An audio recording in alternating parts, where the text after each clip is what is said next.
नमस्कार साथियों target with Ambuj YouTube channel पर आप सभी का स्वागत है। साथियों, आज मैं बात करूंगा कि यूपी पुलिस कांस्टेबल री एग्जाम की तैयारी कर रहे हैं अभ्यर्थी।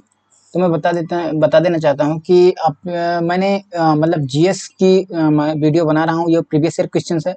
तो ये 19 जून का पेपर है और मैं इससे पहले मैंने 7 वीडियो मतलब 7 लेक्चर कर दिए हैं जीएस के। अगर आपने नहीं देखा तो जाके देख लीजिए, ये 8वीं वीडियो है ना। तो ये मतलब जितने भी कांस्टेबल की तैयारी कर रहे हैं उनके लिए बहुत ही हेल्पफुल होने वाली है। तो सबसे पहले क्वेश्चन पे चलेंगे। पहला क्वेश्चन है कि ये बेटर इंडिया ये बेटर वर्ल्ड पुस्तक के लेखक कौन है ना, क्वेश्चन पूछा गया था।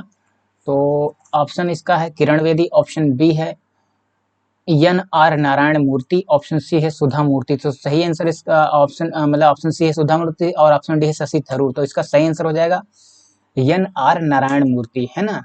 तो ये बेटर वर्ल्ड पुस्तक के लेखक एन आर नारायण मूर्ति हैं। डॉक्टर किरण बेदी भारतीय पुलिस सेवा में चयनित होने वाली प्रथम महिला, है ना, प्रथम महिला अधिकारी हैं। इन्होंने राइट्स ऑलवेज और पॉसिबल नामक पुस्तक की रचना की है। और शशि थरूर भारतीय राजनीतिज्ञ हैं जो 2009 में केरल के तिरुवनंतपुरम से लोकसभा सांसद हैं, है ना। इनकी प्रमुख रचनाएं हैं reason of test, Nehru the invention of India आदि इनकी रचना है। ठीक है, फिर अगले प्रश्न पर चलेंगे। अगला प्रश्न है निम्न खिलाड़ियों में से कौन 2018 की हालिया दक्षिणी अफ्रीका ऑस्ट्रेलिया टेस्ट क्रिकेट श्रृंखला में गेंद से छेड़छाड़ के मामले में सम्मिलित नहीं था। ऑप्शन है David Warner, option B Tim Smith, option C है टिम पेन। ठीक है, तो और सही ऑप्शन ये है कि कैमरॉन ब्रैंकक्रॉफ्ट। तो इसका सही आंसर हो जाएगा टिम पेन, है ना। ये करंट का डिटेल है। तो इसको मार्च 2018 की दक्षिण अफ्रीका ऑस्ट्रेलिया टेस्ट श्रृंखला में गेंद से छेड़छाड़ के मामले में टिम पेन सम्मिलित नहीं थे। विकल्प में दिए गए अन्य तीनों डेविड वार्नर, टिम स्मिथ और क्या कहते हैं कैमरॉन ब्रैंकक्रॉफ्ट खिलाड़ी गेंद से छेड़छाड़ के मामले में सम्मिलित थे, ना। तो टिम पेन नहीं सम्मिलित थे, तो नहीं वाला पूछा ही था। फिर अगला प्रश्न था फ़ारेनहाइट में जल का क्वथनांक मतलब कितना होता है। Option A 100 Fahrenheit, option B है 112 फ़ारेनहाइट, ऑप्शन सी है 150 फ़ारेनहाइट, ऑप्शन डी है 244 फ़ारेनहाइट। तो इसका सही आंसर हो जाएगा 212 फ़ारेनहाइट, है ना, 212। तो फ़ारेनहाइट स्केल पर जल का क्वथनांक 212 फ़ारेनहाइट तथा गलनांक 32 फ़ारेनहाइट होता है ना। ठीक है, और फ़ारेनहाइट तथा सेल्सियस स्केल में निम्नलिखित संबंध है। जैसे ये लिखा टी फ़ारेनहाइट, यानी तो ये टी एफ लिखा है, टी एफ फ़ारेनहाइट है और -32 करोगे और उसके बाद में बराबर टी अगर सेंटीग्रेड में यहाँ लिखा जाएगा, फिर 180/100 करोगे, फार्मूला सॉल्व करोगे तो अगर फ़ारेनहाइट को डिग्री सेंटीग्रेड में चेंज करना है तो बदल जाएगा और डिग्री सेंटीग्रेड को फ़ारेनहाइट में चेंज करना है तो हो ही जाएगा। ठीक है, फिर अगला प्रश्न है निम्न में से कौन सी बागान फसल नहीं है। ऑप्शन ए है कॉफी, ऑप्शन बी है चाय, ऑप्शन सी है काजू, ऑप्शन डी है मोटे अनाज। तो इसका सही आंसर हो जाएगा मोटे अनाज। मोटे अनाज बागवानी फसल बागवानी फसल नहीं है। ज्वार, बाजरा, रागी जैसे आदि मोटे अनाज के अंतर्गत आते हैं। धातव्य है कि चाय, कॉफी, काजू प्रमुख बागवानी फसल हैं। चाय का सर्वाधिक उत्पादन असम राज्य में तथा कॉफी का कर्नाटक में होता है। मोटे अनाज के लिए क्या कहते हैं है तूर दाल को अन्य किस नाम से जाना जाता है। ऑप्शन ए है अरहर, ऑप्शन बी है ज्वार, ऑप्शन ए है अरहर, ऑप्शन बी है ज्वार, ऑप्शन सी है मसूर, ऑप्शन डी है रागी। तो सही आंसर हो जाएगा अरहर, है ना। तो अरहर का अन्य नाम तुर है ना, है तुर है। अरहर अरहर का अन्य नाम तूर है ना, तूर पढ़ा जाएगा तूर। अरहर प्रोटीन का प्रमुख स्रोत है। अरहर फलीदार फसल होने के कारण मिट्टी की उर्वरता बनाए रखने, बढ़ाने में एवं नाइट्रोजनी तत्वों की आपूर्ति में सहायक होती है। भारत में दाल का सबसे बड़ा उत्पादक एवं उपभोक्ता भी है ना। मतलब उत्पादन भी होता है लेकिन उपभोग भी ज़्यादा अपने यहाँ होता है, इसीलिए दाल की कमी ही रहती है हमेशा। तो देखिए मतलब जितने भी दलहनी फसल हैं उनके जड़ों में बैक्टीरिया राइजोबियम पाया जाता है ना, तो नाइट्रोजन का स्थिरीकरण करते हैं ना, तो इसलिए दलहनी फसल हमेशा उनमें नाइट्रोजन की मात्रा अधिक ही रहती है। ठीक है, फिर अगला प्रश्न है कि डॉट डॉट करके है का प्रयोग हवा के बल और वेग को नापने के लिए किया जाता है। ऑप्शन ए है स्पीडोमीटर, ऑप्शन बी है लेक्टोमीटर, ऑप्शन सी है थर्मामीटर, ऑप्शन डी है एनीमोमीटर। तो सही आंसर हो जाएगा स्पीडोमीटर, है ना। तो जिस उपकरण से पृथ्वी तल पर पवन का वेग, है ना, पवन का वेग मापा जाता है उसे पवन वेगीय मापी या एनीमोमीटर कहा जाता है। लेक्टोमीटर से दूध का घनत्व नापा जाता है और थर्मामीटर किसी वस्तु का तापमान नापा जाता है ना। फिर अगला क्वेश्चन, ये पहले ऑप्शन मतलब वो डिटेलिंग लग गई, उससे कोई बहुत बड़ा इशू नहीं है। अगला क्वेश्चन है कि भारत में राष्ट्रीय हिंदी दिवस कब मनाया जाता है। ऑप्शन ए है 14 सितंबर, ऑप्शन बी है 14 नवंबर, ऑप्शन सी है 14 दिसंबर, ऑप्शन डी है 14 जून। तो सही आंसर 14 सितंबर ही होगा, है ना। इसका ये इसमें शो हो गया है ऑप्शन का, है ना। तो देखिए क्या है कि भारत में राष्ट्रीय हिंदी दिवस कब मनाया जाता है, 14 सितंबर को, आप लोग जानते हो। और क्योंकि 14 सितंबर 1949 को हिंदी को राजभाषा का दर्जा मिला था, है ना, उसी दिन के रूप में, मतलब उसी दिन से 14 सितंबर को हिंदी दिवस मनाने जाने लगा।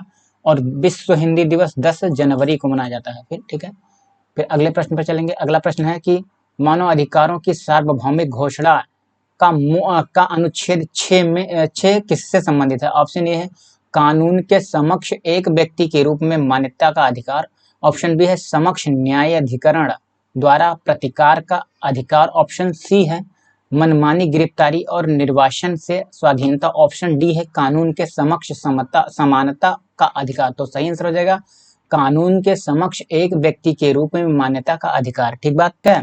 तो मानव अधिकारों का सार्वभौमिक घोषणा का अनुच्छेद 6 कानून के समक्ष एक व्यक्ति के रूप में मान्यता के अधिकार से संबंधित है ना। तो ध्यान रखना। अगला प्रश्न है नेशनल स्टॉक एक्सचेंज का मुख्यालय कहाँ है। ऑप्शन ए है चेन्नई, ऑप्शन बी है दिल्ली, ऑप्शन बी है मुंबई, ऑप्शन सी है बेंगलुरु। तो सही आंसर हो जाएगा इसका मुंबई, है ना। नेशनल स्टॉक एक्सचेंज का मुख्यालय मुंबई में स्थित है। इसकी स्थापना 1992 ईस्वी में, है ना, की गई थी तथा इसे अप्रैल 1993 में सेबी द्वारा स्टॉक एक्सचेंज के रूप में मान्यता प्रदान की गई तथा इसका परिचालन 1994 से प्रारंभ हुआ। कारोबार के लिहाज से 2021 वर्ष 2021 यह विश्व का 10वां सबसे बड़ा स्टॉक एक्सचेंज है ना। बॉम्बे स्टॉक एक्सचेंज की स्थापना क्या कहते हैं कि 1875 में हुई थी, है ना। तो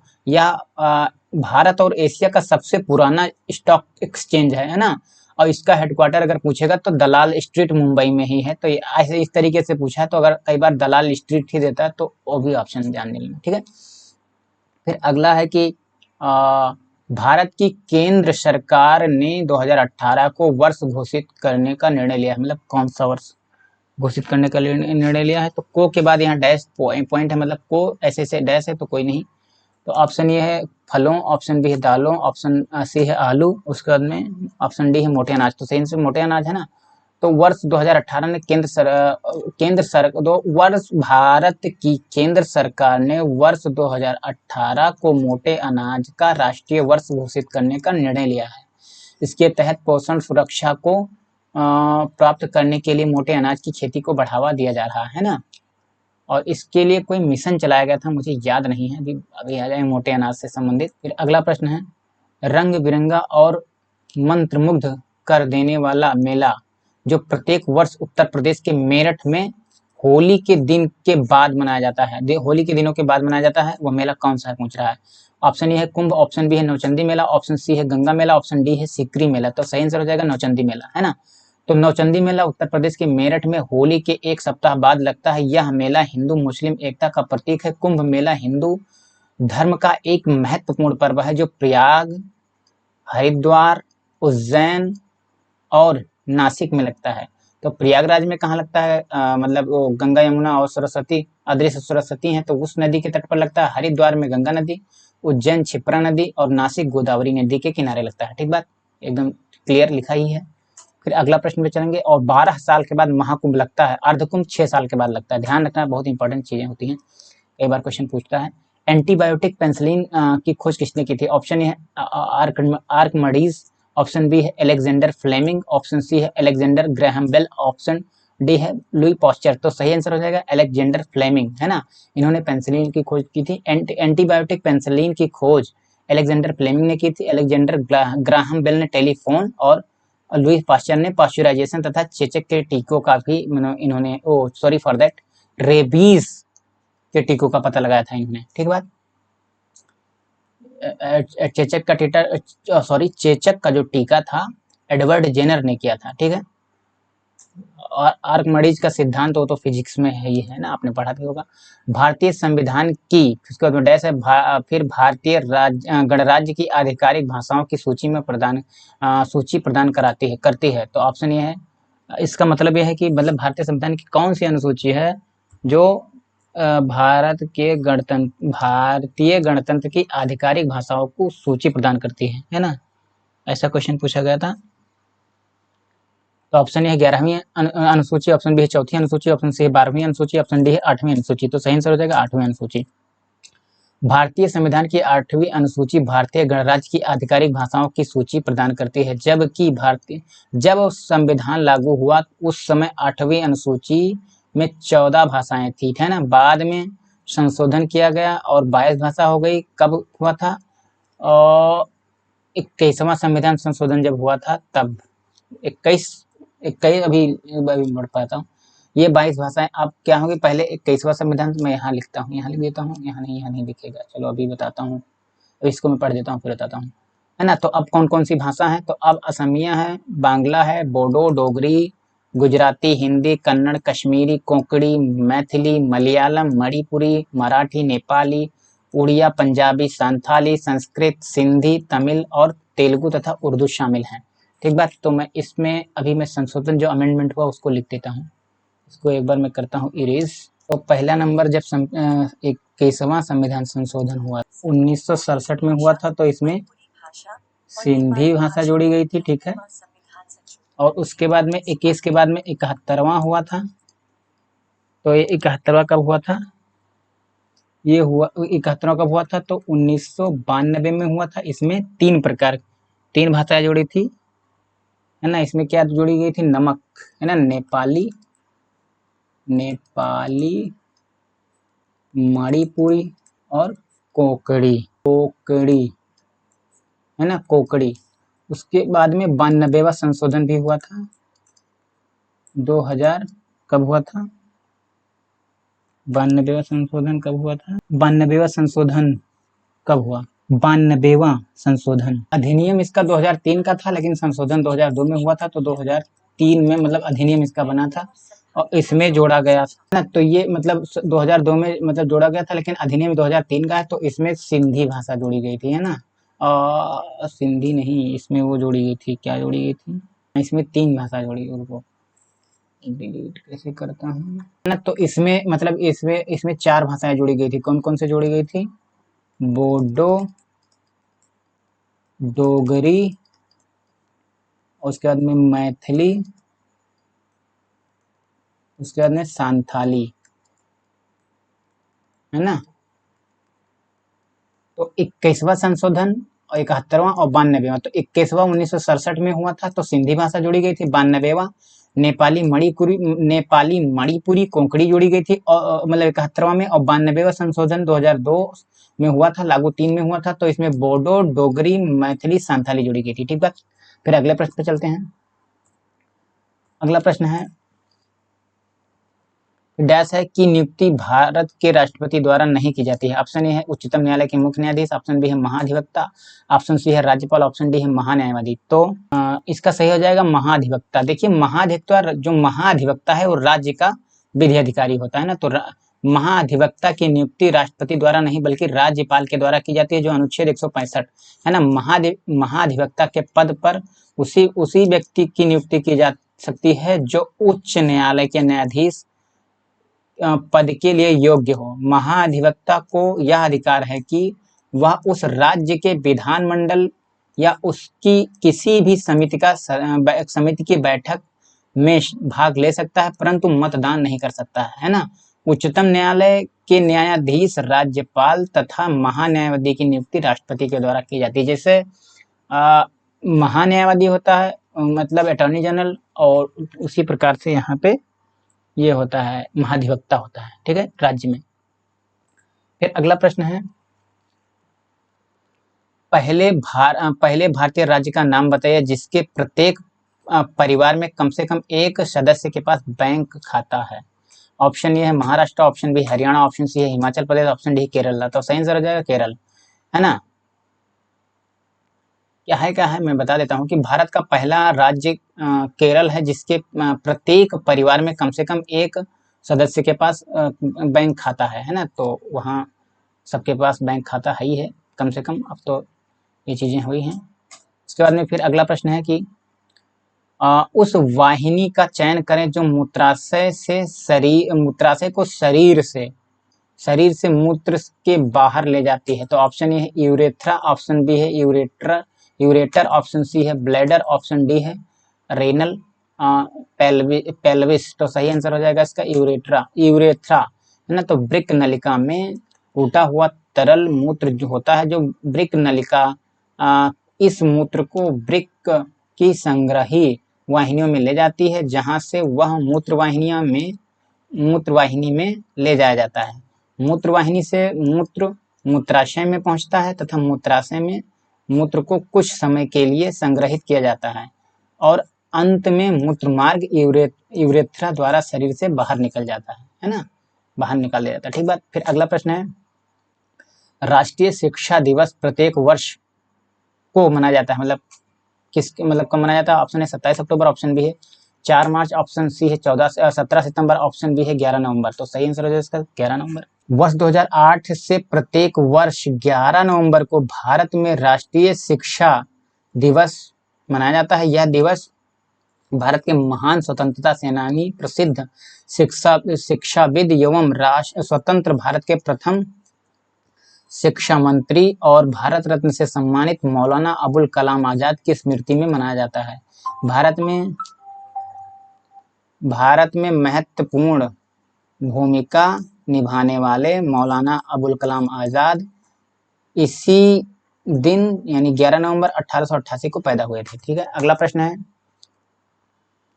संसद द्वारा 8 सितंबर 2016 को संविधान संशोधन अधिनियम 2016 के तहत जीएसटी अधिनियम पारित किया गया। मतलब कब पारित किया गया? तो कौन सा अमेंडमेंट था ऐसा पूछ रहा है। ऑप्शन ए 97वां, ऑप्शन बी है 84वां, ऑप्शन सी है 101वां, ऑप्शन डी है 114वां। तो सही आंसर हो जाएगा 101वां संविधान संशोधन हुआ था। ठीक बात। तो 8 सितंबर 2016 को 101वें संविधान संशोधन अधिनियम, ठीक बात, अधिनियम ध्यान रखना, 2016 के तहत वस्तु एवं सेवा कर यानी जीएसटी अधिनियम को अधिसूचित नोटिफाइड किया गया। जीएसटी के लिए 0%, 5%, 12%, 18% तथा 28% 5 स्लैब टैक्स दर संरचना का अनुमोदन किया गया है ना। तो 97वां संविधान संशोधन अधिनियम क्या है कि सहकारी समितियों को वैधानिक दर्जा प्रदान कराता है ना, करता है। तो देखिए जैसे जीरो, अब यहाँ पे जीरो का मतलब आप लोग सोच रहे होंगे कि 0% क्या होता है। 0% क्या होता है कि न्यूट्रल ही कर देते थे, लेकिन 0% का मतलब क्या है कि कभी वो घटा बढ़ा सकते हैं ना, तो इसलिए जीरो में कर दिया गया है। ठीक बात।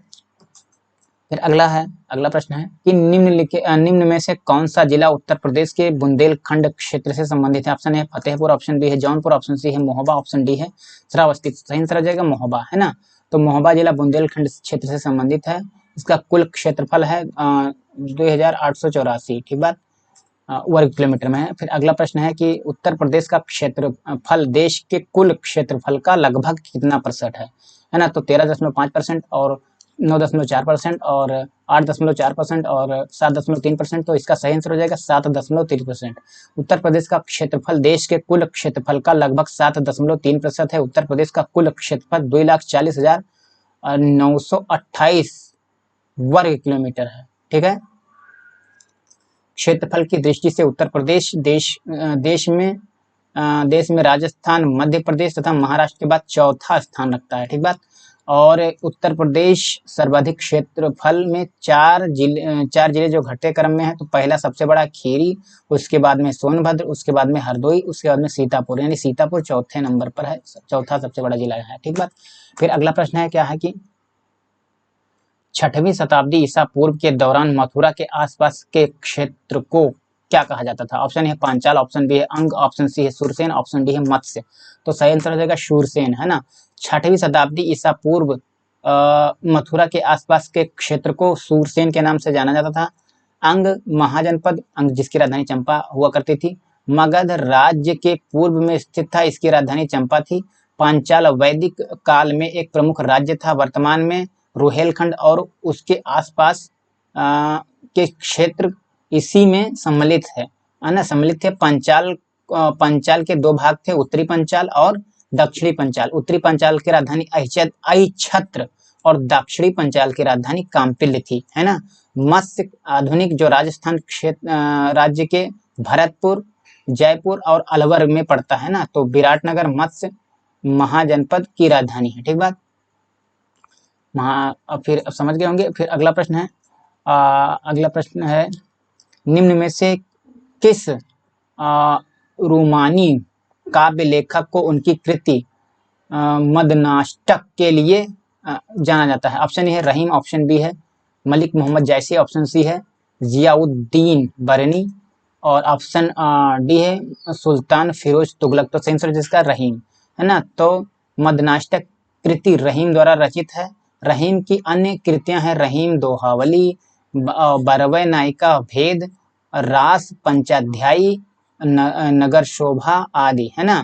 और मलिक मोहम्मद जायसी की प्रमुख कृतियां हैं पद्मावत, अखरावट, आखिरी कलाम, है ना, और कहरनामा, चित्ररेखा आदि। जियाउद्दीन बरनी की प्रमुख रचना, जो प्रमुख रचना इनकी है तारीखे फिरोज शाह तुगलक ने अपनी आत्मकथा क्या फुतूहत ये फिरोज शाही की रचना की थी, ठीक बात। फिर अगला प्रश्न है, कौन मतलब उत्तर प्रदेश में पहली बार 1887 में प्रकाशित होने वाली दैनिक समाचार पत्र हिंदुस्तान के संपादक कौन थे? ऑप्शन है महावीर प्रसाद द्विवेदी, ऑप्शन ई है पदुमलाल पुन्नालाल बख्शी, ऑप्शन सी है मदन मोहन मालवीय, ऑप्शन सी है भारतेंदु हरिश्चंद्र। तो आंसर हो जाएगा मदन मोहन मालवीय। हिंदुस्तान पत्र का प्रकाशन सर्वप्रथम 1885, ठीक बात, में कालांकर के राजा रामपाल सिंह ने किया था, ठीक है। 1887 से 1889 तक मदन मोहन मालवीय रामपाल सिंह के साथ इस समाचार पत्र के संयुक्त संपादक रहे हैं, ठीक बात। जी ने वर्ष 1907 में अभ्युदय नामक साप्ताहिक पत्र निकाला, ठीक बात। और भारतेंदु हरिश्चंद्र ने 1867 ईस्वी में बनारस से कविवचन सुधा नामक मासिक पत्रिका का प्रकाशन प्रारंभ करके हिंदी पत्रिका में नए युग का सूत्रपात किया। महावीर प्रसाद द्विवेदी ने सरस्वती पत्रिका का प्रकाशन किया, ठीक बात। फिर अगला प्रश्न है कि उत्तर प्रदेश में किस वर्ष सभी सरकारी कार्यों के लिए हिंदी का प्रयोग करना कानूनी तौर पर अनिवार्य कर दिया गया था? तो ऑप्शन ए है 1947, ऑप्शन बी है 1957, ऑप्शन सी है 1968, ऑप्शन बी है 1977। तो सही से आंसर हो जाएगा 1968, है ना। तो उत्तर प्रदेश में वर्ष 1968 में सभी सरकारी कार्यों के लिए हिंदी का प्रयोग करना कानूनी तौर पर अनिवार्य कर दिया गया। वर्ष 1989 में उर्दू को राज्य की द्वितीय भाषा घोषित कर दिया गया था ना। अगला प्रश्न है निम्न में से अकबर के दरबार के मुख्य चित्रकार कौन थे? ऑप्शन है मीर मुसाविर, ऑप्शन बी है दोस्त मोहम्मद, ऑप्शन सी है दसवंत, ऑप्शन डी है मीर सैयद अली। तो सही आंसर हो जाएगा। देखिए इसका मतलब इसमें दोनों थे, अभी मैं इसका डिटेल पढ़ देता हूँ, तो इसको आप कोर्ट में चैलेंज भी कर सकते थे क्वेश्चन को। दसवंत अकबर कालीन अग्रणी चित्रकार था जो कि अब्दुस्समद का शिष्य था। उसके द्वारा बनाए गए प्रमुख चित्र रज्मनामा, जिसको रज्मनामा ये युद्धों की पुस्तक के नाम से जाना जाता है ना, जिसको महाभारत से अनुवाद किया। तहरीके खानदान ये तैमूरिया व तूतीनामा था, ठीक है। मीर सैयद अली अकबर के दरबार का प्रमुख चित्रकार था, अतः दोनों ए बी दोनों सही हैं, है ना। तो ऐसे ही क्वेश्चन उसके अकॉर्डिंग दोनों ही सही माना जाएगा। अगला प्रश्न है, ये डॉट डॉट करके है ना, मतलब कि इस तरह यहाँ से पॉइंट लगा है, तो ये खाली स्पेस छोड़ा गया है। तो इस स्थान फैजाबाद के एक संगीतकार थे जिन्होंने शास्त्रीय संगीत में टप्पा शैली का मतलब विकास किया था। तो वही पूछ रहा कि कौन थे, है ना। ऑप्शन है मुश्तरी बाई, ऑप्शन बी है सुखी महाराज, ऑप्शन बी है खुशी महाराज, ऑप्शन सी है मेहंदी खान और ऑप्शन डी है ठाकुर प्रसाद। तो सही आंसर हो जाएगा खुशी महाराज, है ना। तो फैजाबाद के नवाब अवध की राजधानी बनने पर अयोध्या के अनेक कलाकार अवध के दरबार में आ गए। नवाब सुजाउद्दौला के समय यहाँ सॉरी फॉर दैट, फिर से पढ़ता हूँ। नवाब सुजाउद्दौला के समय तक यहाँ कलाकारों का अच्छा खासा जमघंट हो गया, ठीक है। इनमें उल्लेखनीय थे शास्त्रीय संगीत के टप्पा शैली की प्रतिष्ठा करने वाले खुशी महाराज एवं पंजाब के सोरी मियाँ, है ना, ध्यान रखना। फिर अगला प्रश्न है, निम्नलिखित में से बुंदेलखंड का लोकप्रिय लोक गीत कौन सा है? ऑप्शन है बिरहा, ऑप्शन बी है आल्हा, ऑप्शन सी है रसिया, ऑप्शन डी है लांगुरिया। तो सही आंसर रसिया हो जाएगा, ठीक बात। तो बुंदेलखंड का लोकप्रिय लोकगीत आल्हा है। आल्हा मध्य भारत में स्थित परमार राजवंश के सेनापति थे और अपनी वीरता के लिए विख्यात थे। उनके छोटे भाई का नाम उदल था और जगनिक ने आल्हा खंड नाम से एक रचना की जिसमें से इन वीरों की 52 लड़ाइयों का वर्णन है। इनकी वीरता की कहानी बुंदेलखंड के गांव-गांव में पाई जाती है। बिरहा विशेषतः पूर्वांचल क्षेत्र का लोकगीत है। रसिया ब्रज की प्राचीनतम गायन कला है जिसमें भगवान श्री कृष्ण की बाल लीलाओं का प्रस्तुतिकरण रास लीला तथा रसिया गायन के माध्यम से किया जाता है, ठीक बात।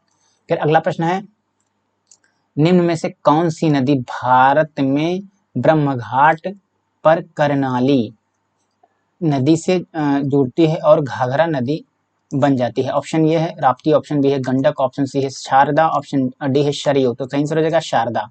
शारदा नदी भारत के ब्रह्मघाट पर करनाली नदी से मिलकर घाघरा नदी के नाम से जानी जाती है, मतलब आगे चलकर आगे बढ़ती है और एवं बिहार में रेवलगंज के पास गंगा में मिल जाती है, ठीक बात। फिर अगला प्रश्न है कि निम्न में से किस खनिज को पीला केक भी कहते हैं, ठीक बात। ऑप्शन है प्लूटोनियम, ऑप्शन बी है यूरेनियम, ऑप्शन सी है थोरियम, ऑप्शन डी है एल्यूमिनियम। तो सही आंसर है इसका यूरेनियम, है ना। तो एलो केक यूरेनियम एस का मतलब परिष्कृत रूप है, ठीक है। यहाँ से पढ़िए, देखिए यूरेनियम आवर्त की एक अंतर्वर्तीय श्रेणी यानी एक्टिनाइड श्रेणी का तृतीय तत्व है। इस श्रेणी में आंतरिक इलेक्ट्रॉनीय परिकक्षा यानी 5 परिकक्षा के इलेक्ट्रॉन स्थान होते हैं, है ना। प्राकृतिक में पाए गए तत्वों में यह सबसे भारी तत्व है। कुछ समय पहले तक इस तत्व को छठे आवर्ती समूह का अंतिम तत्व माना जाता था, ठीक बात। और उसके बाद में अगला प्रश्न है, मतलब इसका मैं तो एक बार बता ही देता हूँ। इसका होता है 92, मतलब एटॉमिक नंबर है। इसको यू से डिनोट किया जाता है, इसका सिंबल यू है ना। एटॉमिक मास जो है 235 होता है ना, ठीक है। तो 92 यूरेनियम, है ना, ध्यान रखना। फिर अगला प्रश्न है, निम्न में से किस विख्यात व्यक्ति ने 2018 में भारत का दूसरा सबसे बड़ा नागरिक सम्मान प्राप्त किया है? ऑप्शन ये है गुलाम मुस्तफा खान, ऑप्शन बी है शारदा सिन्हा, ऑप्शन सी है MS धोनी, ऑप्शन डी है पंकज आडवाणी। तो सही आंसर हो जाएगा गुलाम मुस्तफा खान। गुलाम मुस्तफा खान को वर्ष 2018 का दूसरा सबसे बड़ा नागरिक सम्मान पद्म विभूषण प्रदान किया। वर्ष 2022 में पद्म विभूषण से सम्मानित हस्तियां हैं कौन? प्रभा अन्य जो कि कला में है, राधेश्याम खेमका साहित्य एवं शिक्षा में, जनरल बिपिन रावत इनको मरणोपरांत लोक सेवा के लिए दिया गया था, तथा कल्याण सिंह ये भी मरणोपरांत जो कि ये भी लोक मामले भी देखते थे, ठीक है, इनके लिए इसके लिए दिया गया था।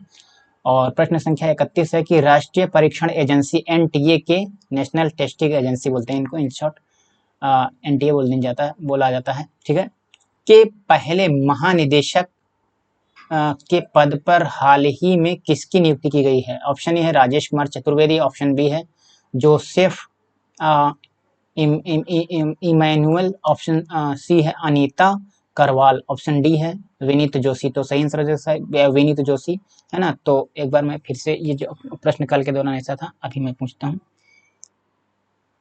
NTA के महानिदेशक, तो राष्ट्रीय परीक्षण एजेंसी NTA के पहले महानिदेशक विनीत जोशी की नियुक्ति कब हुई थी? तो ये क्या है कि 30 मार्च 2018 को की गई। राष्ट्रीय परीक्षण एजेंसी एनटीए की स्थापना का स्वायत्त एवं आत्मनिर्भर शीर्ष परीक्षा संगठन के रूप में की गई है। ठीक है, तो अगर केंद्र मतलब अब आपकी मतलब उस तरीके से बात किया जाए तो एनटीए के इस समय चेयरमैन जानते हो कौन से हैं? पहले सुबोध कुमार थे, उनको हटा करके बनाया गया था प्रदीप सिंह खरोला को, है ना। तो मैं लिख दे रहा हूँ प्रदीप, ये इन प्रेजेंट एनटीए के मतलब महानिदेशक हैं। ठीक है, महानिदेशक, ठीक है, ध्यान रखना। फिर अगला प्रश्न है कि G20 की बैठक वर्ष 2018 में कहाँ होगी? ऑप्शन ये है Rio de Janeiro, option B है ब्यूनस आयर्स, ऑप्शन सी है मैक्सिको सिटी, ऑप्शन डी है इस्तांबुल। तो सही आंसर हो जाएगा ब्यूनस आयर्स। 2018 की बात कर रहे हैं ना। तो 13वां G20 शिखर सम्मेलन वर्ष 2018 में ब्यूनस आयर्स अर्जेंटीना शहर में आयोजित किया गया था। वर्ष 2020 में इसे आभासी सम्मेलन का आयोजन सऊदी अरब द्वारा किया गया, है ना। और फिर उसके बाद में यहाँ पे वर्ष है, इसको काटो। वर्ष 2021 का इटली और 2022 में इंडोनेशिया तथा 2023 में भारत में, है ना। और G20 बैठक कहाँ होगी? और जो अब की बार मतलब जो नवीनतम मतलब 2000 ये जो G20 की है 2024 में बैठक कहाँ होगी? तो ये आपका होगी रियो डी जेनेरियो, है ना, रियो डी जेनेरियो।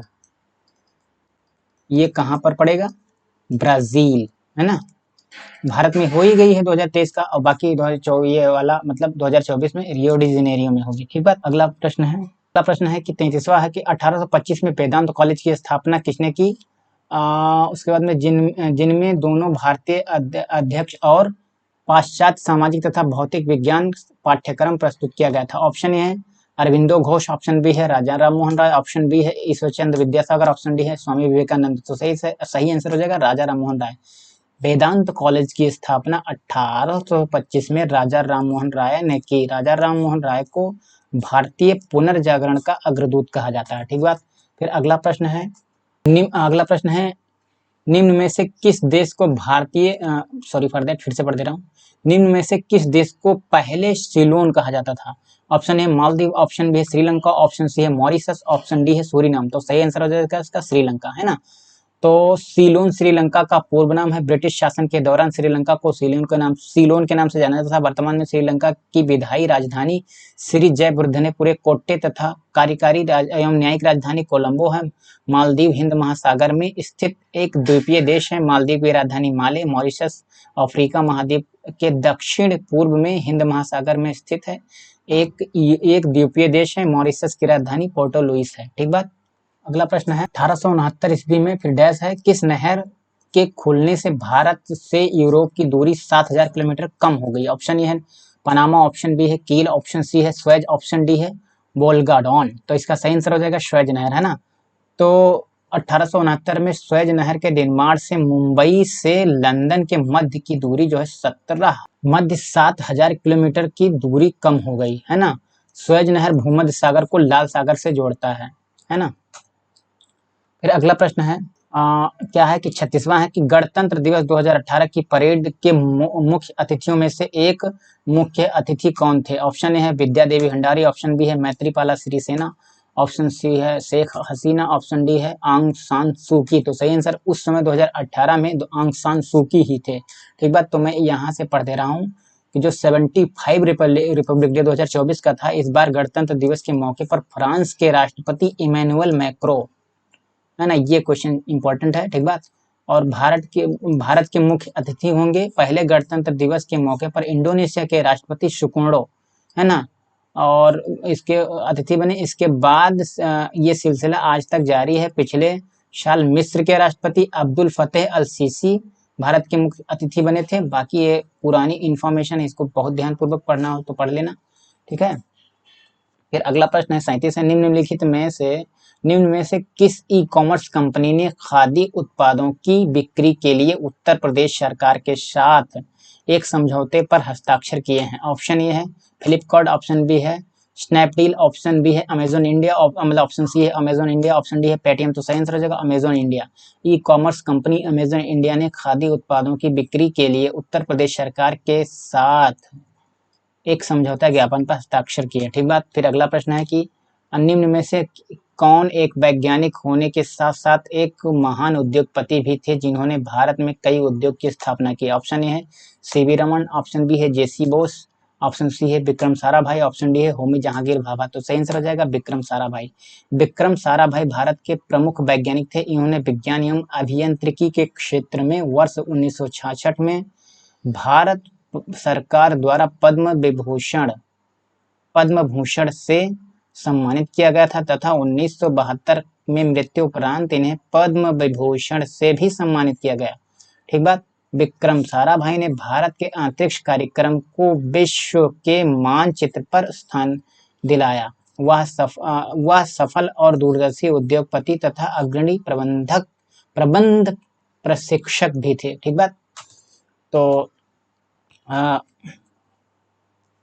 धन्यवाद साथियों, और कंटिन्यू अपना क्लास देखते रहिए और तैयारी कीजिए। उसके बाद में अपना प्रैक्टिस करते रहिए। एग्ज़ाम बहुत ही नज़दीक है। तब तक के लिए बहुत बहुत धन्यवाद। Okay bye, take care.